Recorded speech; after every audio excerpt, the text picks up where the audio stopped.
माझ्या नवऱ्याने हात का जोडले? रामाने उत्तर दिलं त्यावेळेला, की आई भवानी, जगताचा विस्तार करताना पहिल्यांदा तुम्ही आदी पुरुष शिव आणि त्यांच्या हृदयातून तू जन्माला आली आणि तुम्ही दोघांनी मिळून मला जन्म दिला. माझ्याकरता गोलोक धामाची व्यवस्था केली. कृष्ण म्हणून मला तेथे अभिषिक्त केलं आणि तुझ्यापासून एक शक्ती काढली, ती राधा माझ्या सेवेत प्रस्तुत केली. कालांतराने विष्णूचं पद मला मिळालं आणि तुम्ही मला आशीर्वाद दिला. शिव आणि पार्वती तुम्ही दोघांनी आशीर्वाद दिला.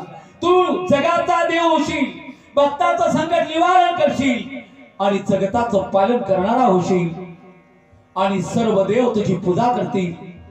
हा आशीर्वाद आहे.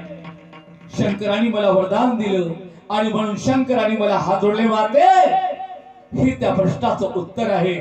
त्यावेळेला आई